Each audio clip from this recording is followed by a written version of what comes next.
Hi everyone, তোমরা সবাই কেমন আছো? আশা করি খুব ভালো আছো। আর আমি কিন্তু খুব ভালো আছি। তো আজকে আমি মিনি ব্লগ নিয়ে চলে এসেছি। তো আজকে সারাদিনে আমি কি করেছি সেগুলোই তোমাদের সাথে শেয়ার করবো। তো চলো দেখতে থাকো। সো ঘরে সমস্ত কাজবাজ করে ব্রেকফাস্ট করে আমি এখন স্নানে চলে গেছি। স্নান করে এসে গাছগুলোকে আমি জল দিয়ে দিলাম। তো আমাদের বাড়ি অনেক ছোট ছোট গাছ আছে, সেগুলোতে জল উঠছে গাছ।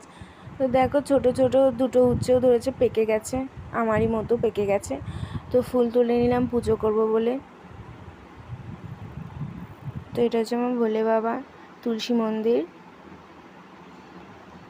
বা আমাদের জল ঢেলে ঘরেরও পুজোটা করে ফেললাম। তারপরে একটু ছাদে চলে আসলাম। কি গরম গাইস, তাই বারবার জল খেতে হচ্ছে।